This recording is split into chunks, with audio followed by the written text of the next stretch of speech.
Olá, morada acadêmica, como vamos? Hoje estou aqui para falar, na verdade, de uma reflexão estética e ética a partir de três obras, né, que recentemente aí me visitaram e com elas ficou uma impressão estética e ética bastante significativa. Nós estamos em processo de abrir um podcast somente para o Morada Acadêmica e esse primeiro, então, vamos fazer também trazendo, né, como um ensaio e uma inauguração desse novo espaço do Morada, que é hoje, né, na realidade contemporânea e midiática, bastante utilizado, né? O podcast se tornou uma e passeio por todas as dimensões humanas aí, da literatura, ao cinema, ao conhecimento. Hoje, então, falaremos sobre os devaneios da terra e de um cão sem plumas. As reflexões do Morada estão baseadas no poema O Cão Sem Plumas, de João Cabral de Melo Neto, poema fortíssimo, o link se encontra aí, para quem quiser conhecer o poema no seu todo.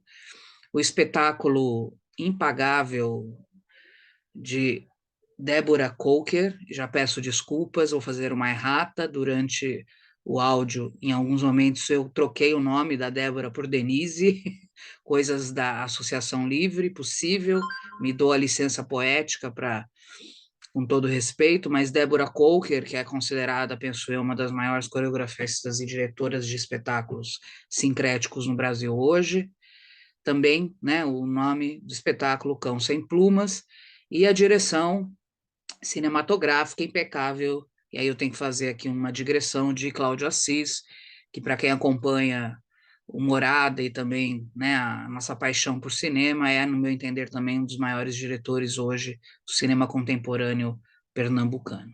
Fechamos o podcast com a obra de Gaston Bachelard, também um poeta ensaísta, pensador, que rompeu paradigmas dos devaneios da terra. Convido vocês, espero que vocês gostem e que esse podcast enriqueça a vida aí de vocês no dia a dia e que vocês possam ficar estimulados a contemplar obras com essa magnitude. Vamos lá?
Olá, morada acadêmica.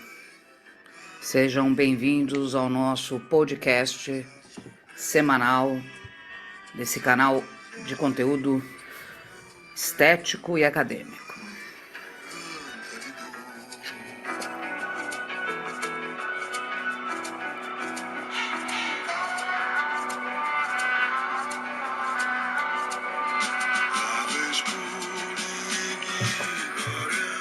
Ao fundo, talentoso Jorge do Peixe, que está interpretando na sua grande obra aqui, Baião, Granfino, Luiz Gonzaga. Jorge do Peixe, que é reconhecidamente o nome do cenário pernambucano, do Mangue Beach, no campo musical e poético, cantando Assum Preto. Hoje o nosso tema é intertextual e ele vai relacionar, como gostamos de fazer aqui no Morada, em conjunto com a linha de pesquisa Autopoieses, ele relaciona obras estéticas, mas acima de tudo reflexões também que levam a uma prática de si, a uma técnica de si, elaborativa, libertária, entendendo a arte como esse lugar, né, que torna a vida melhor.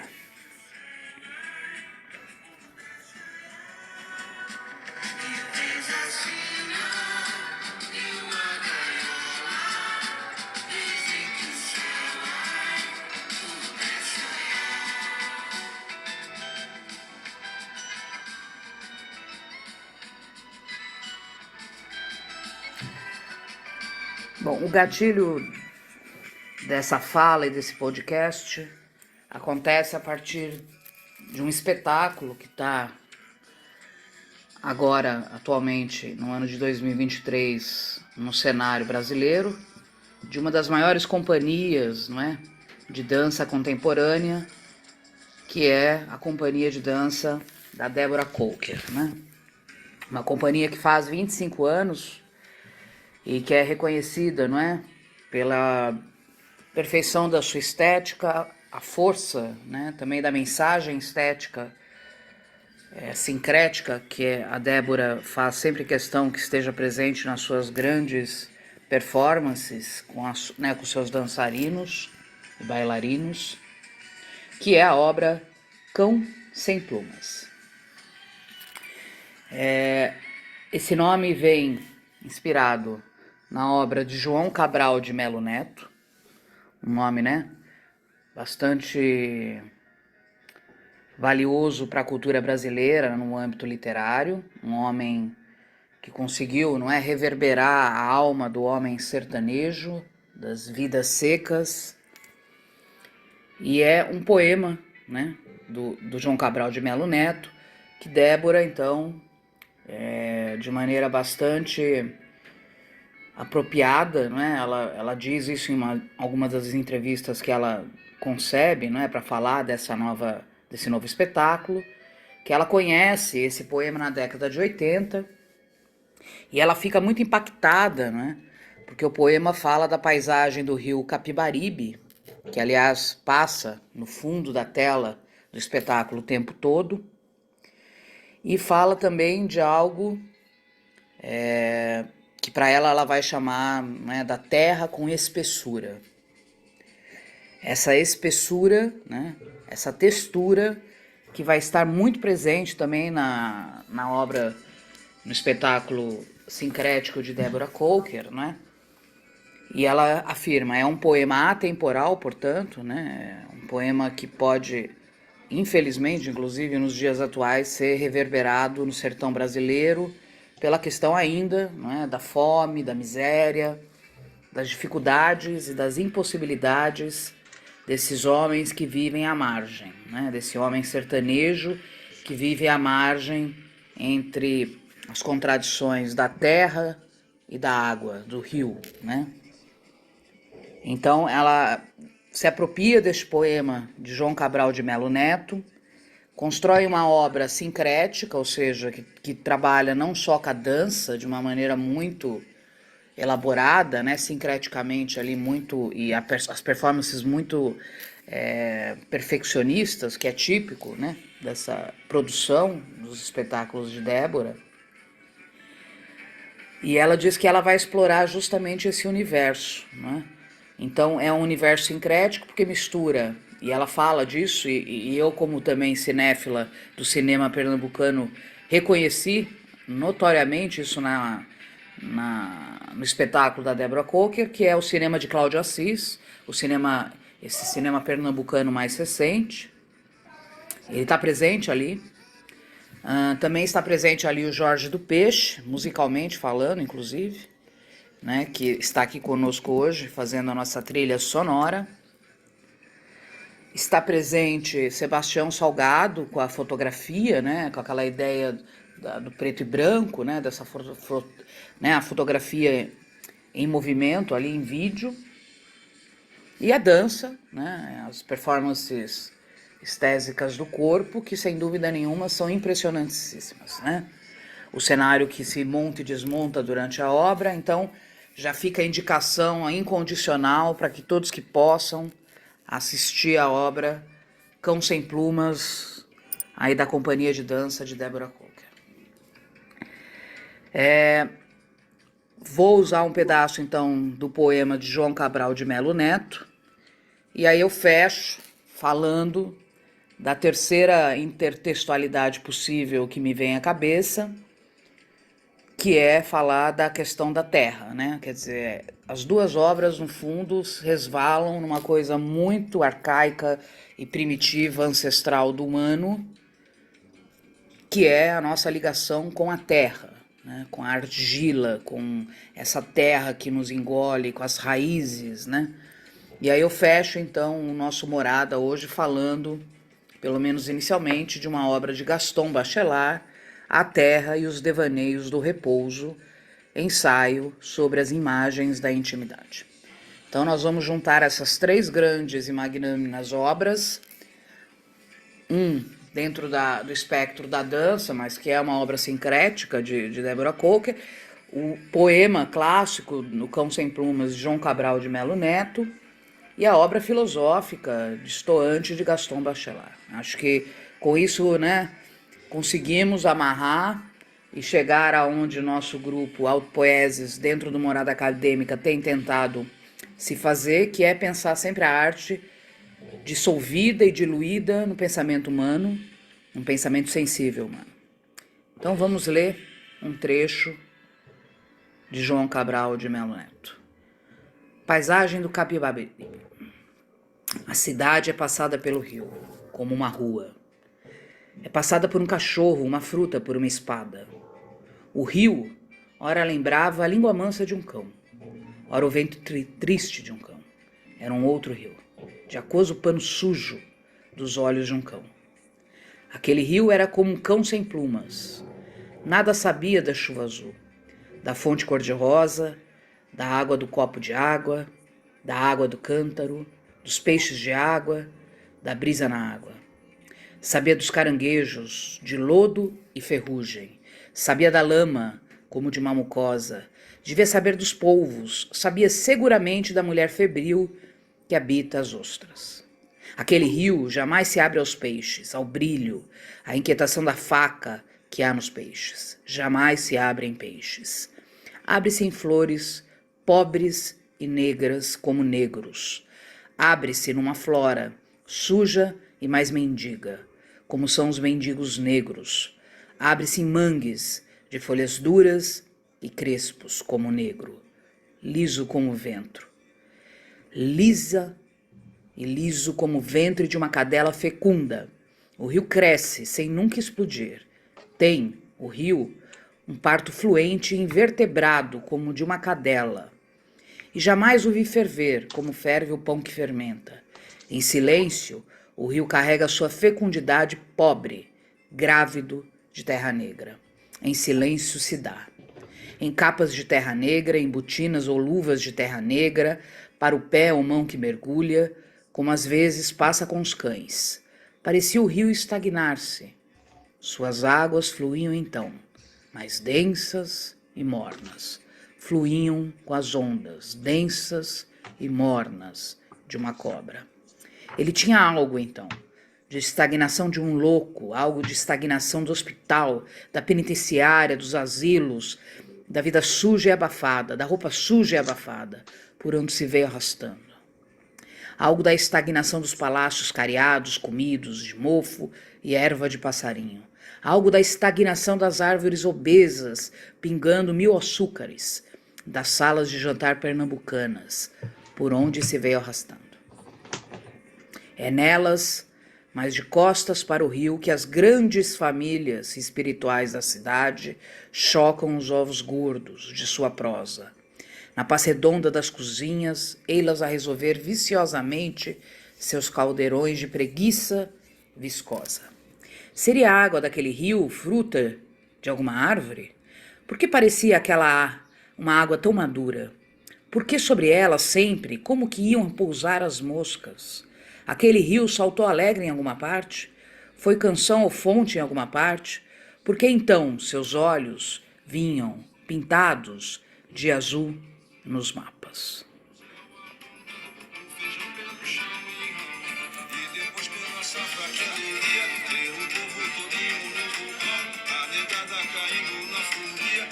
Nascendo das águas sem luz. Belo Recife pegando fogo na pisada do maracatu. Belo Recife pegando fogo. Entre a paisagem, o rio fluía, como uma espada de líquido espesso, como um cão humilde espesso. Entre a paisagem fluía de homens plantados na lama, de casas de lama, plantadas em ilhas, coaguladas na lama, paisagens de anfíbios de lama, de lama, de lama. Como o rio, aqueles homens são como cães sem plumas. Um cão sem plumas é mais que um cão saqueado, é mais que um cão assassinado. Um cão sem plumas é quando uma árvore sem voz, é quando um pássaro sem raízes no ar. É quando alguma coisa rói tão fundo até que não tem. O rio sabia daqueles homens sem plumas. Sabia.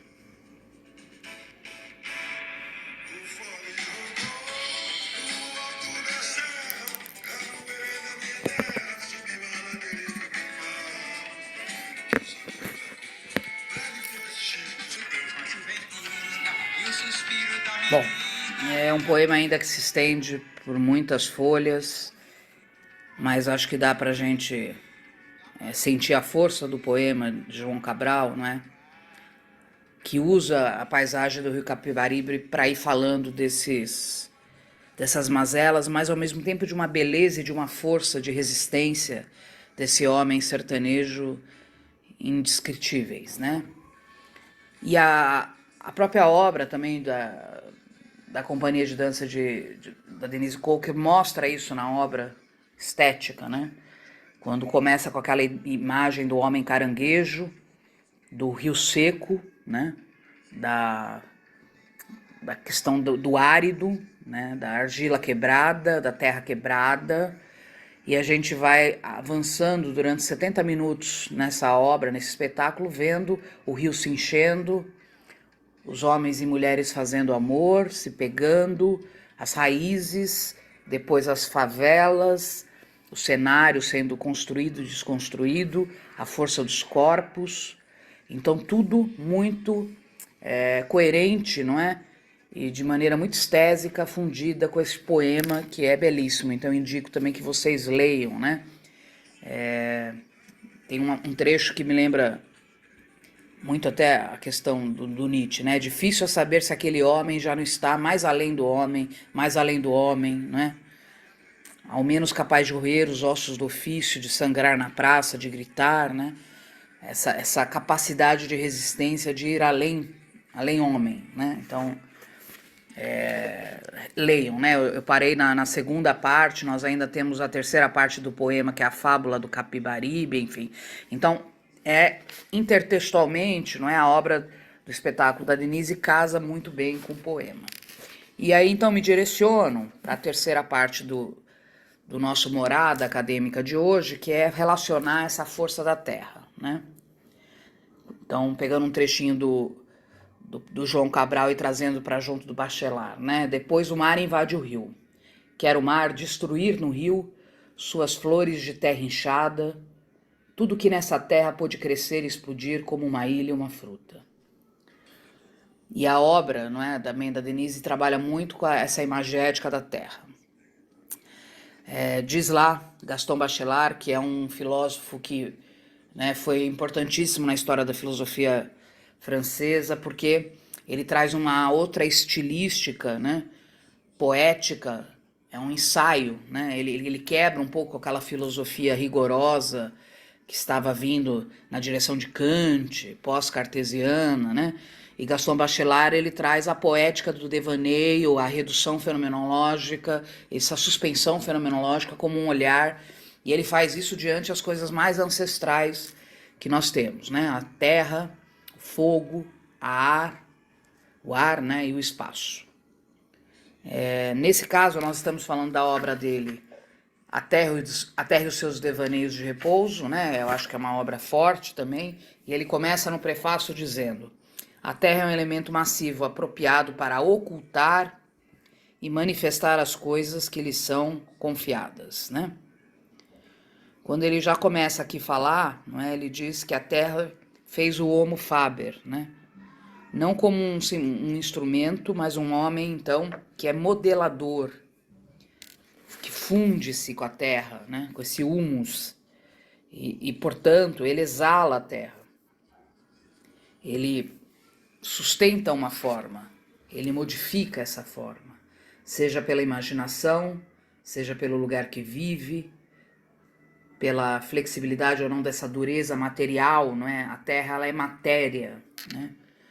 Seja esse homem humus que se faz despertado nessa ação de oposição, nessa ação de resistência diante a vida. Portanto, ele diz, é a partir deste enfrentamento entre o homem e a terra, homem que é também a própria terra, que surgem imagens de grande profundeza, né? Que também tem uma marca de hostilidade, de uma luta, mas também tem aspectos acolhedores, convidativos. Portanto, quando nós vemos, isso está muito também na obra da Denise, né, no espetáculo de dança, a atração, a repulsão, o corpo que sofre, o corpo sujo de lama, mas ao mesmo tempo belo, porque está enlamado, né? E aí lembrando até o movimento também do mangue, né, do Mangue Beach no Nordeste brasileiro, não é, essa imagem de profundeza, homem-terra, de sedução, de apelo, né, dessa força, dessa imagem terrestre de resistência. Então, a intimidade com que nós lidamos com a terra, né, nós nos misturamos, né? As pessoas no mundo moderno, contemporâneo, citadino, quando mexem na terra, dizem: minha mão está suja de terra, né? É quase algo criminoso ontologicamente falando, porque a terra não suja, a terra compõe, não é? Então, portanto, a terra nos leva para uma dialética de devaneios, diz o Gaston Bachelard. Ou seja, para as grandes contradições mais ancestrais que nós temos. Por isso, né, que ele diz que a terra nos leva a um devaneio, a uma loucura de uma intimidade material, talvez uma das mais profundas e primordiais, né? Ele começa o capítulo 1, e aí, né, Gaston Bachelard cirúrgico, dizendo: o homem é a única criatura da terra que tem vontade de olhar para o interior de outra. O homem é a única criatura da terra que tem vontade de olhar para o interior de outra, né? A vontade, essa vontade de olhar para o interior de coisas, faz com que ele tenha uma visão mais aguçada, penetrante, transforma inclusive essa visão num ato violento, né? Ele detecta a fenda, a fissura, né? Ele se mistura ali na argila, ele sobe por entre as raízes, né? Ele colhe os frutos, a terra dá os frutos, né? Então o livro do Gaston é maravilhoso. Eu estou só, obviamente, trazendo, não é, esse devaneio do Gaston para fechar o nosso Morada, que foi engatilhado pelo espetáculo de dança, né, Cão Sem Plumas, porque de alguma maneira, não é, a terra também nos traz essa imagética, essa imaginação do arrombamento, de uma curiosidade profunda, não é? Talvez a terra nos leve neste lugar das trevas interiores da matéria, né, onde ali você brutalmente é jogado para a intimidade, né? Então, esse lado terroso, vamos chamar assim, né? Ele elimina a aparência e ele nos faz mergulhar, não é, no acontecimento da existência. Num sentimento de profundeza agudo, existencial, que mobiliza, né? Quando se você se deitar dentro de um campo argiloso, você fica com o corpo praticamente imobilizado, porém acolhido, porém aquecido, né? Aliás, há pessoas que tomam banhos de argilas terapêuticas, né? Então, fecho aqui hoje o nosso Morada, primeiro fazendo um elogio muito amoroso e estético a todos esses grandes pensadores e artistas que nos possibilitam e nos possibilitaram hoje, dentro do Morada Acadêmica, pensar essa questão, não é, de como uma obra de arte pode mobilizar no nosso, né, na nossa existência, no nosso corpo mental, no nosso corpo sensível, devaneios e libertar, né, os nossos pensamentos. Agradeço, habite sempre o Morada Acadêmica e o grupo Autopoieses. E vamos fechar então nosso encontro com ele, Jorge do Peixe. Até a próxima.